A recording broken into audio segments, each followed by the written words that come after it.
Alhamdulillahilladzi anzalal Qur'an hudan linnas wa bayyinatin minal huda wal furqan.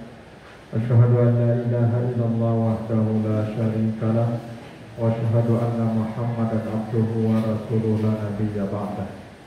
Allahumma shalli wa sallim ala sayyidina maulana Muhammad wa ala alihi wa ashabihi ajma'in, amma ba'du. Fa ya ayyuhal hadirun, usikum wa iyaya bitaqwallah faqad fazal muttaqun. Faqala Allah Ta'ala fil Qur'anil Karim, a'udzu billahi minasy syaithanir rajim. Bismillahirrahmanirrahim. Wa'budullaha wa la tusyriku bihi syai'an wa bil walidaini ihsana wa bizil qurba wal yatama wal masakin wal jari zil qurba wal jari junubi wassahibi bil jambi wa banis sabili wa ma malakat aymanukum innallaha la yuhibbu man kana mukhtalan fakhura. Artinya, dan beribadahlah kamu kepada Allah dan jangan berbuat syirik sekecil apapun, dan berbuat baiklah kamu kepada kedua orang tuamu, kerabat, anak yatim, orang miskin, dan tetanggamu yang dekat dan tetanggamu yang jauh, dan teman sejawat dan orang-orang yang terlantar dan budak-budak yang kalian miliki. Sesungguhnya Allah tidak mencintai orang yang sombong lagi membanggakan dirinya. Shadaqallahul azim. Surah An-Nisa ayat 36. Masyarul muslimin jamaah Jumat yang dimuliakan Allah, dalam kesempatan yang penuh berkah ini, kembali saya selaku khatib mengingatkan dan mengajak kita bersama, marilah kita senantiasa meningkatkan rasa takwa kita kepada Allah Subhanahu wa Ta'ala dengan mengerjakan segala perintah Allah dan menjauhi segala larangannya. Masyarul muslimin yang dimuliakan Allah, dalam surat An-Nisa ayat 36, seperti yang telah kita bacakan di awal khutbah, Allah Subhanahu wa Ta'ala berpesan kepada kita semua 3 perkara yang sangat penting. Pertama, wa'budullah, agar kita beribadah kepada Allah, dan ini tugas pokok kita. Kata Allah di surah Az-Zariyat 56, wa ma khalaqtul jinna wal insa illa liya'budun. Tidaklah aku jadikan manusia kecuali hanya untuk tugas beribadah. Karena itulah agama ini ada perintah-perintah, ada larangan-larangan yang dua-duanya bernilai ibadah. Yang kedua, agar kita tidak berbuat syirik. Apakah syirik dalam akidah, keyakinan, ataukah syirik dalam ibadah atau penghambaan.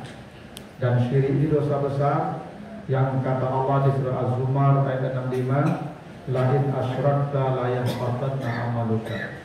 Kalau engkau berbuat syirik, maka semua amalmu akan hilang dan lenyap. Itulah bahaya syirik yang bisa menghapus semua kebaikan kita. Yang ketiga, Allah memerintahkan kita agar berbuat baik kepada sesama manusia.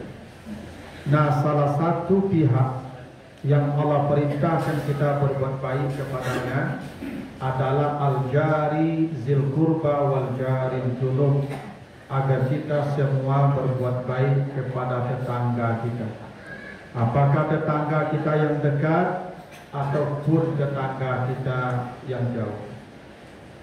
Ini ayat menjadi isyarat betapa pentingnya urusan kita dengan tetangga, sehingga Allah menjadikan satu paket perintah beribadah, larangan syirik, dan berbuat baik dengan tetangga.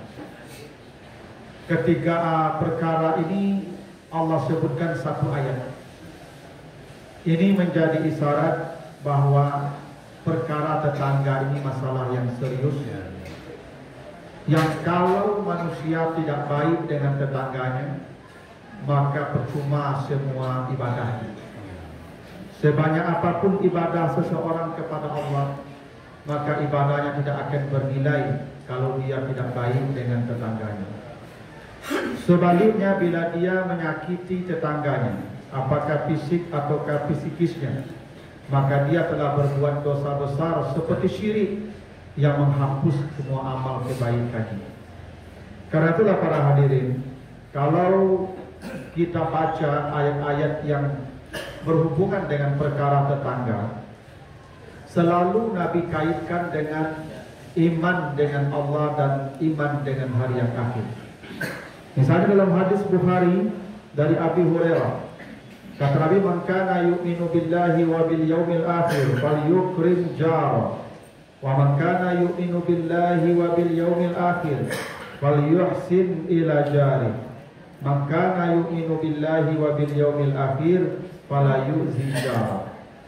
Siapa yang beriman dengan Allah dan hari yang akhir, maka muliakan tetangganya. Siapa yang beriman dengan Allah dan hari yang akhir, maka berbuat baik pada tetangganya. Dan siapa yang beriman dengan Allah dan hari yang akhir, jangan pernah menyakiti tetangganya. Kenapa persoalan tetangga selalu dihubungkan dengan iman dengan Allah dan hari yang akhir? Karena persoalan yang paling berat yang akan dihadapi manusia kelak di akhirat adalah perkara dia dengan tetangganya. Kenapa begitu?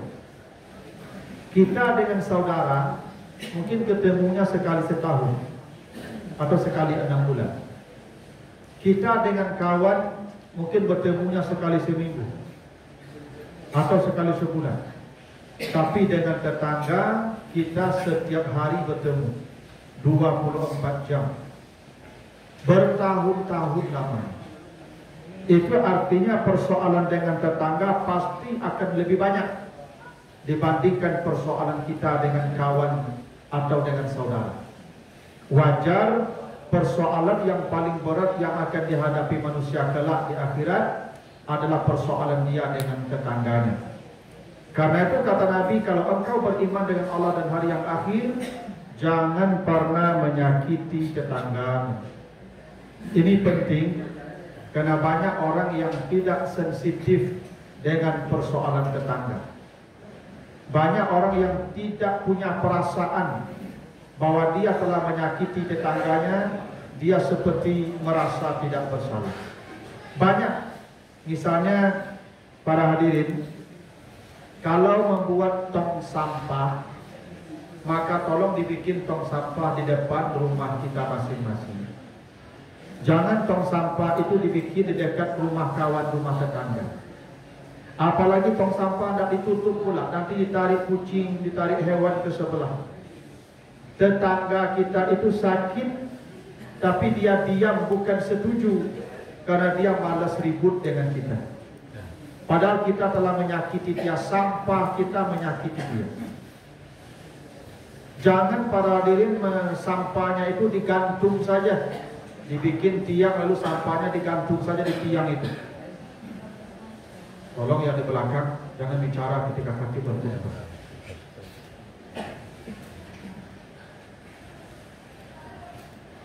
Maka tong sampah itu diurus baik-baik agar kita tidak menyakiti tetangga kita.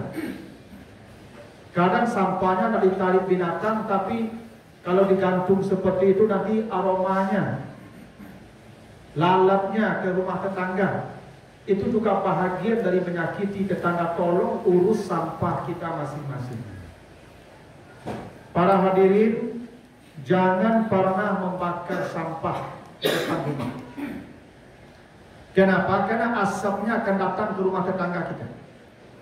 Yang namanya asap pasti racun, dan tak ada manusia yang suka dengan asap.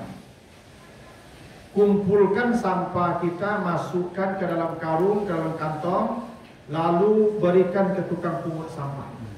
Kalau harus membayar tak apa-apa, bersedekahlah ke tukang pungut sampah daripada kita menyakiti tetangga kita. Masalah yang paling berat nanti yang dihadapi manusia kelak adalah persoalan dengan tetangganya. Para hadirin yang memelihara ternak kucing misalnya, tolong kucingnya malam-malam itu dikurung, bikinkan kandangnya. Karena kucing itu nanti melompat ke atas atap orang. Jam 2 malam bikin orang kaget. Nanti orang tidak bisa tidur lagi, tidur orang terganggu, tetangga terganggu. Memang kucing yang melompat, tapi milik kita kucing itu. Dan kita akan bermasalah kelak di akhirat. Yang memelihara anjing, tolong malam itu dijaga anjing. Kalau tidak usah pakai anjing di komplek di kota. Pada hari ini kalau kamu memelihara anjing, sampai ke rimbo tinggal. Kalau tidak di sawah tinggal. Di tempat ramai seperti memelihara anjing, dia ribut. Tengah malam dia ribut mengganggu tetangga kita tidur. Belum lagi aromanya, belum lagi kotorannya, membuat tetangga kita tersakiti namanya itu. Dan itu perkara berat nanti di akhirat. Para hadirin yang punya anak yang muda, anak bujang, tolong kendaraannya, motornya diperhatikan. Jangan diganti dengan knalpot racing. Bilang sama dia, kalau engkau ganti knalpot motormu, nanti dari luar tolong ke rumah, jangan dihidupkan mesinnya malam. Saudara mau tidur. Mengganggu orang namanya itu. Apalagi yang pakai motor gede itu, moge itu. Kalau mau masuk rumah malam matikan. Karena suaranya bising, mengganggu tetangga yang hendak tidur. Para hadirin yang akan beralih pesta pernikahan, kalau ada yang pesta di sini, di komplek, di tempat tinggal ini, tolong organnya jam 12 malam matikan. Jangan bakim-kim sampai pagi, sampai jam 4 sore pagi.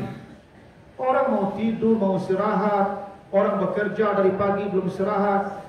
Tidak mungkin istirahat itu bisa dengan suara bising seperti itu, mengganggu tetangga.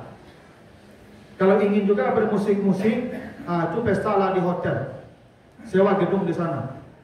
Tapi kalau di tempat keramaian, di tempat tinggal seperti kita ini, di komplek, jangan bawa organ-organ sampai pagi. Jam 12 paling lambat matikan. Jangan mengganggu tetangga kita. Mereka mau istirahat, besok pagi mereka mau bekerja pula.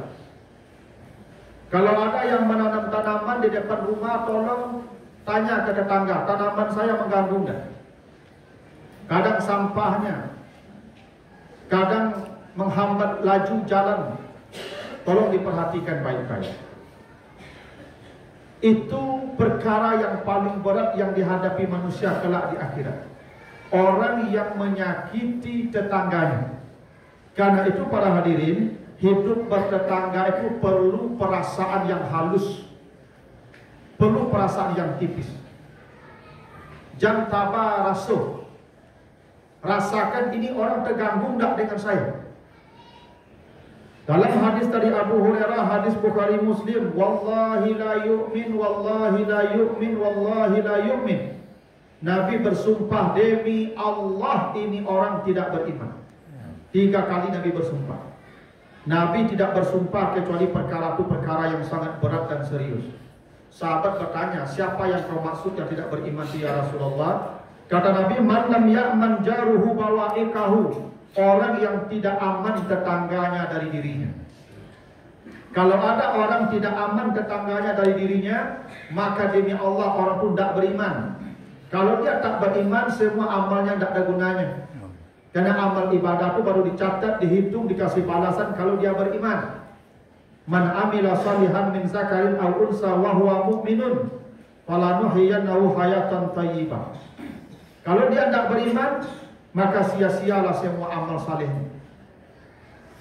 Ini penting karena apalagi kita kalau ada yang menggali belapau, itu jangan main domino sampai tengah malam. Kalau kami main domino aja jam 10 tu, batu tu lambek-lambek. Jangan dipukulkan juga ke meja itu. Ribut orang mau tidur, tetangga mau tidur. Pakai perasaan. Karena perkara yang paling berat yang dihadapi manusia kelak di akhirat, menyakiti tetangganya. Dan tetangga bukan hanya orang yang dekat rumah kita. Orang yang berada di sekitar kita, yang duduk di dekat kita, itu juga tetangga kita. Para hadirin yang perokok, kalau orang tidak merokok, jangan merokok dekat orang itu. Cari tempat kosong. Mengganggu asapnya itu. Kadang kita ada sensitif, merokok dalam angkot, merokok dalam bus. Orang sudah nutup mulut, dia tetap juga tidak punya perasaan namanya itu. Lihat orang di sekitar kita terganggu tidak dengan asap kita, kalau terganggu beri ke tempat kosong. Tidak apa-apa merokok, silakan merokok, tapi jangan mengganggu orang. Kadang apalagi yang muda-muda ini merokok di atas motor, itu apinya ke belakang tuh, karena wajah orang di belakang tuh. Itu nanti kalau ditegur hanya ajak para cakap di jalan raya itu.